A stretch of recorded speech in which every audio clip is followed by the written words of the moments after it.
मेरी शादी को काफ़ी साल हो गए, लेकिन कोई संतान नहीं हो रही थी। एक रोज़ मैंने अपने नंदोई को नहाते हुए देखा, तो उनका औजार देख मुझे लगा ये मुझे ज़रूर बच्चा दे सकते हैं। मैं बिना कुछ सोचे उनके पास जाकर उनका वो दोस्तों, बचपन में जितनी मेरी ज़िंदगी के अंदर खुशियाँ थीं, उतनी ही मेरी जवानी भरी ज़िंदगी में दुख भी थे। जब तक मेरे माता पिता जिंदा थे, मैं पूरे ऐशो आराम के साथ रहती थी। मुझे किसी भी चीज़ की कोई कमी महसूस नहीं होती थी। भले ही हम लोग मिडिल क्लास फैमिली से थे, लेकिन हमारी सुख और हंसी खुशी इतनी ज़्यादा थी कि किसी भी अमीर आदमी की खुशी को फेल कर दे।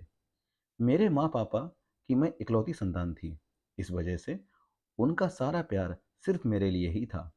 मेरे माँ बाप अक्सर कहा करते थे कि हमारी बिटिया किसी राजकुमारी से कम नहीं है। भले ही हम लोगों के पास पैसे नहीं हैं, लेकिन हमारी बेटी के लिए हम लोग अपनी जान तक देने के लिए तैयार हैं। अपने ऐसे माँ पापा को पाकर मैं काफ़ी खुश थी। मेरे माँ पापा की हमेशा से यही सोच थी कि लड़का और लड़की में कोई फर्क नहीं होना चाहिए। अगर संस्कारी और अच्छी निकले तो लड़की भी अपने माँ पापा को आबाद कर सकती है। मेरे जन्म के बाद उन लोगों ने कोई दूसरी संतान प्लान नहीं की थी। शायद उन लोगों की यही वजह थी कि वह मुझे अपना बेटा समझते थे।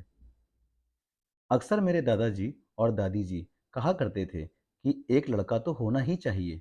भले ही हम लोग अमीर नहीं हैं, लेकिन कल को तुम लोगों के बुढ़ापे में तुम्हें खाना देने के लिए यह लड़की नहीं आएगी। यह तो अपने सास ससुर को देगी, इसकी शादी भी तो करनी होगी। लेकिन मेरे माँ पापा हमेशा बोल देते कि हमारी लड़की ऐसी नहीं है, अपने सास ससुर के साथ साथ हम लोगों का भी ख्याल रख सकती है। हम हमारी बेटी को ऐसी शिक्षा और संस्कार देंगे, कभी हमें नीचे नहीं देखना पड़ेगा। और अगर हमारे एक लड़का हो भी जाए और वह बिगड़ जाए, किसी भी काम का ना रहे, तो हम क्या करेंगे? इसलिए जो भी है, आज से हमारी बेटी ही हमारे लिए सब कुछ है। दोस्तों, मेरे माँ पापा के मुंह से ऐसी बातें सुनकर मेरे दिल को काफ़ी तसल्ली होती थी, लेकिन भगवान को कुछ और ही मंजूर था। मैं जब जवान हुई, उससे पहले ही मेरे माँ पापा इस दुनिया से जा चुके थे। उसके बाद मेरे दादाजी ने ही मेरा पालन पोषण किया और मुझे पढ़ाया लिखाया। माँ पापा की कमी तो महसूस बहुत होती थी, लेकिन अब कर भी क्या सकती थी। पहले मेरे दादा दादी जी की सोच थी कि एक लड़के और लड़कियों को लेकर, वह मेरे माँ पापा के जाने के बाद पूरी तरह से बदल चुकी थी। दोस्तों, दरअसल पहले वे सोचते थे कि एक लड़का तो होना ही चाहिए, लेकिन माँ पापा के जाने के बाद वह मुझे ही सब कुछ समझने लगे। शायद उन्हें एहसास हो गया था कि मेरे आगे पीछे अब कोई भी नहीं है।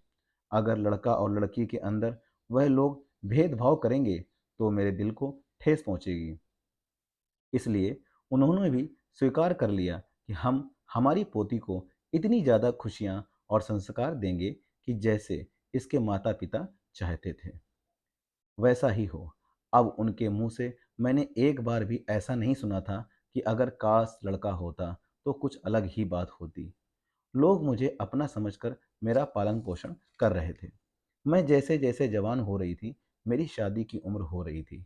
आस पड़ोस के लोग और रिश्तेदार कहने लगे थे कि अब इसकी शादी कर देनी चाहिए। लड़कियों को ज़्यादा उम्र तक घर पर बैठाकर रखना नहीं चाहिए। लेकिन मेरे दादा दादी कहते कि वह बात नहीं है, लेकिन इसकी पढ़ाई पूरी हो गई तो अब शादी तो करनी ही पड़ेगी। इसलिए मेरे लिए कोई अच्छा रिश्ता देखकर शादी करने का प्लान उन लोगों ने बना लिया था। मुझे कहाँ खबर थी कि जितनी ऐश मैंने अपने मायके में ली थी, वह मेरे ससुराल में मुझे नसीब नहीं होने वाली थी। मेरी जिंदगी पूरी तरह से तहस नहस होने वाली थी। भले ही मुझे संस्कारी पति मिलने वाला था, लेकिन कुछ अन्य रिश्तों में बंधने के बाद मेरी जिंदगी पूरी तरह से बिगड़ने वाली थी। ससुराल की जिंदगी मेरी इतनी ज़्यादा दुखों से भरी थी कि मैं खुद भी इस चीज़ का एहसास नहीं कर पाती थी। दरअसल मेरा नाम पूनम है। मेरी शादी को 4 साल हो चुके थे और शादी के दूसरे दिन से ही मुझसे घर के सारे काम करवाए जा रहे थे। जब मेरी शादी हुई थी, तब मेरी नंद कुंवारी थी। तभी वो घर का कोई काम नहीं करती थी, लेकिन मेरी सास थोड़ा बहुत काम करवा लिया करती थी। मेरी शादी के पूरे 1 साल बाद मेरी नंद की शादी हो गई थी। अपनी नंद के घर से निकलने पर मुझे बहुत सुकून मिला था, क्योंकि वह घर में रहकर हमेशा मेरी सास को मेरे खिलाफ भड़काती रहती थी। लेकिन यह सुकून मेरी ज़िंदगी में सिर्फ कुछ ही दिनों का था, क्योंकि मेरी नंद हमेशा हमारे घर पर आती रहती थी और इसी तरह उसकी शादी को भी 3 साल और मेरी शादी को 4 साल गुजर गए थे। आज मैंने अपने पति से गुस्सा होते हुए कहा कि आखिर आपकी बहन को क्या परेशानी है? आखिर वह क्यों हर बार इधर आ जाती है और फिर खुद सारा टाइम आकर घर में आराम करती रहती है? उससे इतना भी नहीं होता कि अपनी भाभी के काम में कोई हेल्प ही करा दे? मेरा पति कहने लगा कि तुम जानती हो कि मेरी बहन प्रेग्नेंट है। तुम्हें इस समय उसे कुछ नहीं कहना चाहिए। तुम तो अभी तक माँ नहीं बन सकती। अगर मेरी बहन माँ बनने वाली है तो तुम उसे अब सुकून से नहीं रहने देती। खबरदार जो तुमने मेरी बहन से कोई भी काम करवाया। मैंने अपने पति से कहा, अच्छा तो ठीक है, मैं आपके घर की नौकरानी नहीं हूँ। पिछले 4 साल से मैं आपके घर नौकरानी की ज़िंदगी गुजार रही हूँ। कभी आपने मुझे अपनी पत्नी होने का हक दिया है? पहले तो कभी कभी आपकी मम्मी मेरे साथ कोई काम करवा दिया करती थी, लेकिन आपकी बहन तो शुरू से ही हरामखोर रही है। अब आपने ससुराल के काम-काज से बचने के लिए वह यहाँ आकर बैठ जाती है और तबीयत खराब का बहाना बनाती रहती है। मेरी बात सुनकर मेरे पति ने मेरे गाल पर एक जोरदार थप्पड़ मार दिया और कहने लगा, सच कहूँ तो तुमसे मेरी बहन की खुशी झेली नहीं जा रही। तुमने मुझे अभी तक पिता बनने का सुख नहीं दिखाया और मेरी बहन जिसकी हमारे बाद शादी हुई थी, वह अपने पति को 3-3 बच्चों का सुख दिखा चुकी है। मेरी बहन और मम्मी के बारे में कभी भी किसी तरह की बात करने की कोई ज़रूरत नहीं है। इस घर में अगर रहना है तो घर के सारे काम-काज करने ही होंगे। मैं अपनी माँ, बहन के खिलाफ कोई बात नहीं सुनूँगा। मेरा पति हर बार मुझसे यही बात कहता था। इस घर में तो मेरी कोई इज़्ज़त ही नहीं थी। यह सारी बातें सुनते-सुनते मैं बहुत ज़्यादा चिढ़ गई थी, क्योंकि यह सब सुनते-सुनते मुझे काफ़ी समय हो गया था। मेरी शादी मेरे दादाजी ने करवाई थी और मेरी शादी के 2 साल बाद मेरे दादाजी भी इस दुनिया से जा चुके थे। अब मेरा जो कुछ भी था, वह यही घर था, क्योंकि इन लोगों के अलावा ना तो मेरा कोई अपना था और ना ही मेरा कोई और ठिकाना था। इसलिए मुझे सारी बातें बर्दाश्त करने के बाद इस घर में रहना पड़ता था। मेरे ससुर इस दुनिया में नहीं थे। शादी हुई तो मेरा सामना सिर्फ़ मेरी सास और मेरी नंद से हुआ था। मेरी नंद जब कुँवारी थी, तब मुझे बहुत तंग किया करती थी। सारा दिन घर में पड़ी रहती थी और सामान भी इधर-उधर कर दिया करती थी और मेरी सास को हमेशा मेरे खिलाफ उल्टी-सीधी बातें बताती थी।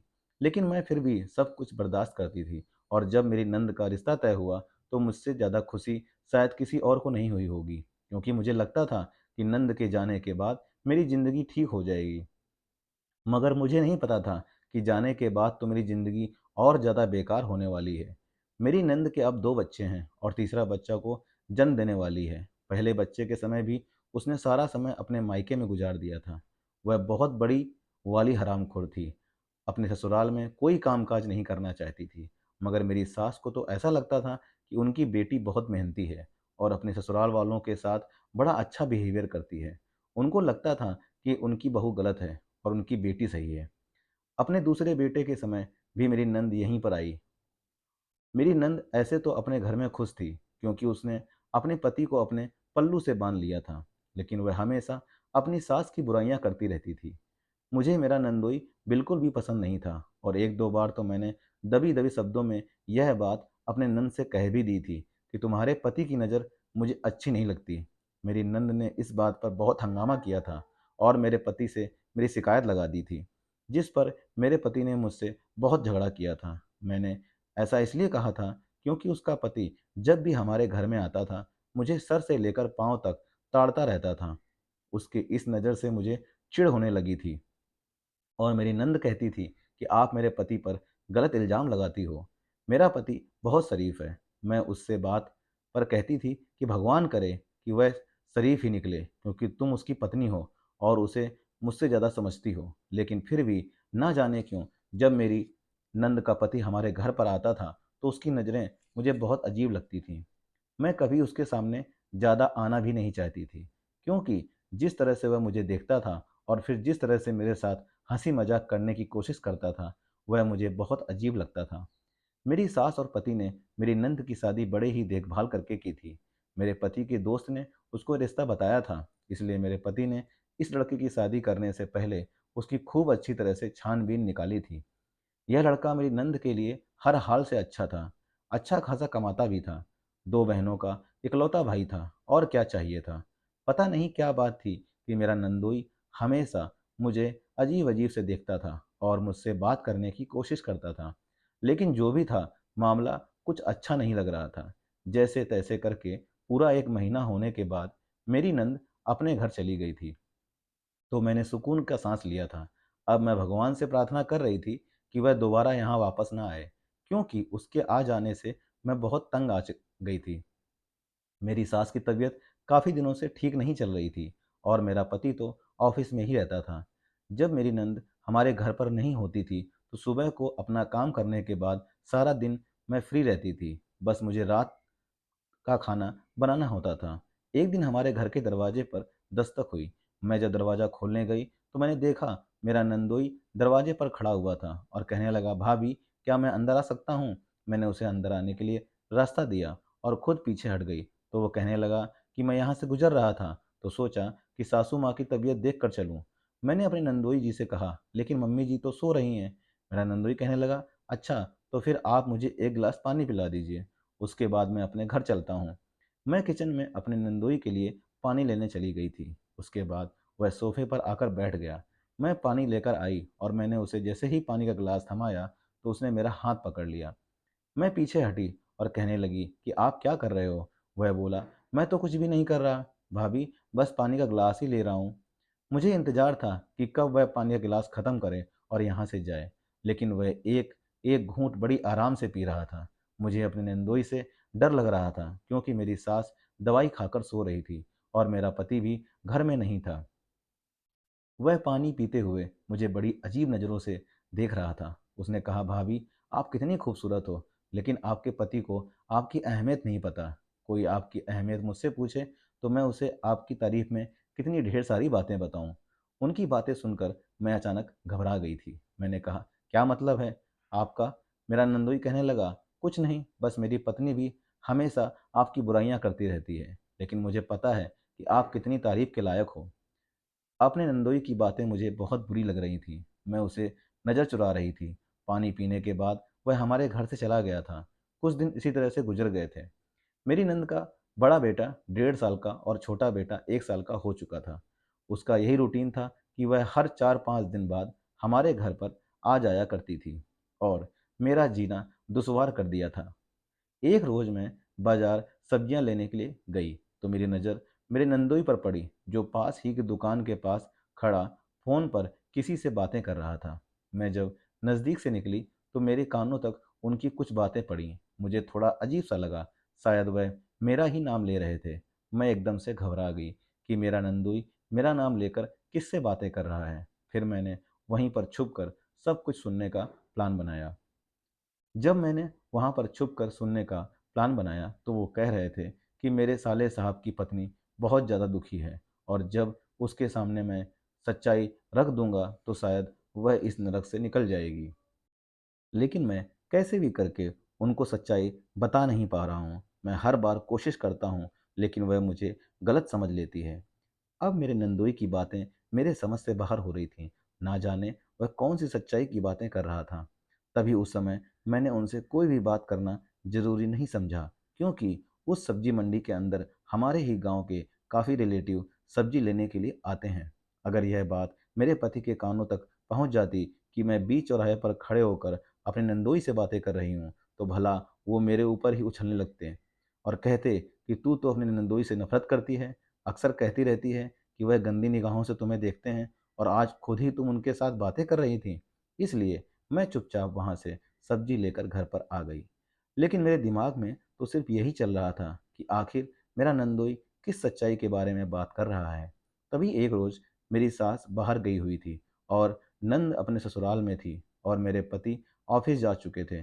तभी अचानक मेरे नंदोई हमारे घर पर आए। उन्होंने कहा कि मैं कोई सामान लेने के लिए आया हूँ, जो तुम्हारी नंद का यहीं पर रखा हुआ था। आप उनके कमरे से मुझे एक लाल रंग की पोटली लाकर दे दीजिए, जो उसकी अलमारी में है। मैं उनके कमरे में गई और वह पोटली लाकर उनके हाथ में थमा दी। आज मेरे नंदोई ने मेरी तरफ ना तो देखा, ना ही मेरे साथ कोई अजीब हरकत की। वह पोटली लेकर जाने लगे, तो मैंने अचानक से पीछे से उन्हें आवाज़ लगाई और कहा कि मेरी एक बात का जवाब तो देते जाओ। तभी उन्होंने पीछे मुड़कर देखा, तो मैं उनके पीछे ही खड़ी थी। मैंने उनसे कहा कि उस दिन आप बाजार के अंदर किसी से फ़ोन पर बात कर रहे थे। बात मेरे से ही जुड़ी हुई थी। मैंने आपकी बात तो सुन ली थी, लेकिन पूरी बात मेरी समझ में नहीं आई। क्या आप मुझे पूरी बात बताएंगे? पहले तो मेरे नंदोई ने खींची-खींची आवाज़ में मुझे जवाब दिया कि नहीं, ऐसी कोई बात नहीं है। लेकिन फिर उन्होंने कहा कि ठीक है, अगर तुम्हें इतनी तलब है, तो मैं तुम्हें बता ही देता हूँ। उन्होंने कहा कि तुमने इस घर में शादी करके बहुत बड़ी गलती कर दी। इस घर के लोग बहुत ज़्यादा खतरनाक हैं। उन लोगों को अपनी गलतियाँ दिखाई नहीं देती, बल्कि दूसरों पर दोषारोपण करने में लगे रहते हैं। मैं हर दिन देखता रहता हूँ कि आपके साथ कितने अत्याचार हो रहे हैं। आप माँ बनने वाली नहीं हैं। इसके पीछे आपका कोई दोष नहीं है। दरअसल मेरे साले साहब में ही कोई ना कोई कमी है। एक बार मैंने उनका चोरी छुपे टेस्ट करवा लिया था। दरअसल उनकी कुछ टाइम पहले तबीयत खराब हो गई थी। यह बात आपकी शादी से पहले की है। तो इनका टेस्ट करवाया, तो डॉक्टर ने मुझे बताया था कि ये कभी पिता नहीं बन सकते हैं। और यह बात हमारे घर के सभी सदस्यों को पता है, लेकिन फिर भी उन्होंने तुमसे अपनी शादी करवा ली और तुम्हें ही हमेशा जिम्मेवार ठहराते रहते हैं कि तुम उन्हें कोई बच्चा नहीं दे रही। बल्कि कमी तो उनके अंदर है। और तुम्हारी नंद भी मेरे साथ काफ़ी अत्याचार करती है। मेरी बहनों और मेरी माँ के साथ बहुत बुरा करती है। लेकिन मैं क्या कर सकता हूँ? मैं भी तुम्हारी तरह पूरी तरह से फंसा हुआ हूँ।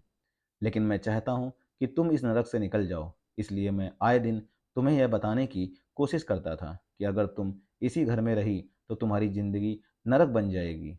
मैं अच्छी तरह जानता हूँ कि तुम्हारे साथ क्या कुछ हो रहा है।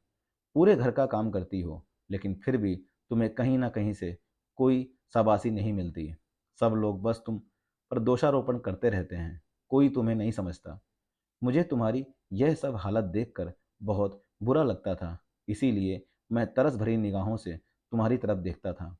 अब मुझे समझ में आ चुका था कि मेरा नंदोई मेरी तरफ क्यों देखता था, बल्कि वह तो मुझे इस चंगुल से निकालना चाहता था। तभी मेरी नंदोई की बातें सुनकर मुझे बहुत ही गुस्सा आया कि मेरे ससुराल वालों ने मेरे साथ इतना बड़ा धोखा किया। 4 साल तक मैं इन लोगों के तानों को सहती रही हूँ कि मैं बांझ औरत हूँ, लेकिन कमी तो इनके बेटे में थी। अब मुझे ना जाने कहाँ से हिम्मत आ गई। मैंने अपनी नंदोई का कहीं पर कोई भी नाम नहीं लिया, लेकिन अपने पति और सास से कहा कि कमी आपके बेटे में है और आप मुझे दोषारोपण करते रहे हो। मेरे पति चिल्लाकर मेरी तरफ हाथ उठाने लगे, तो मैंने उनका हाथ पकड़ लिया और कहा कि मुझे तलाक चाहिए। मैं ऐसे नामर्द इंसान के साथ नहीं रह सकती। जैसे मेरे पति आज तक मेरे साथ बर्ताव करते आ रहे थे, मैंने उनके साथ वैसा ही बर्ताव किया, तो शायद उन्हें समझ में आ गया कि यह सब क्या होता है। तभी उन माँ बेटों ने मुझसे माफ़ी मांगी और कहा कि दरअसल इतने सालों तक हम तुम पर अत्याचार करते रहे, लेकिन हमें माफ़ कर दो। मैं अपने पति की जितने निर्दयी नहीं थी, इसलिए मैंने उन लोगों को माफ़ कर दिया और फैसला कर लिया कि हम लोग कोई संतान अडॉप्ट कर लेंगे। अब एक रोज़ मैं बैठी सोच रही थी कि अगर मैं अपने नंदोई की बात नहीं सुनती और उन पर ऐसे ही शक करती रहती, तो ना जाने मेरी ज़िंदगी में क्या कुछ हो जाता। मैं उम्र भर अपने ससुराल वालों के ताने सुनती रहती और नौकरानी की तरह इनके घर में पड़ी रहती। धन्यवाद दोस्तों। ये थी हमारी आज की कहानी। आपको पसंद आई होगी। अगर पसंद आई हो तो चैनल को लाइक, सब्सक्राइब और शेयर करना बिल्कुल ना भूलें। मिलते हैं दोस्तों इसी तरह की सच्ची और अच्छी कहानी में। तब तक के लिए दोस्तों, जय हिंद, जय भारत। खुश रहिए, आबाद रहिए। बेल आइकन को प्रेस कर दीजिए ताकि आपको मेरी सारी की सारी स्टोरी सबसे पहले आपके चैनल पर दिखाई दें। मिलते हैं दोस्तों अगली इसी तरह की अच्छी और सच्ची कहानी में। तब तक के लिए जय हिंद, जय भारत दोस्तों।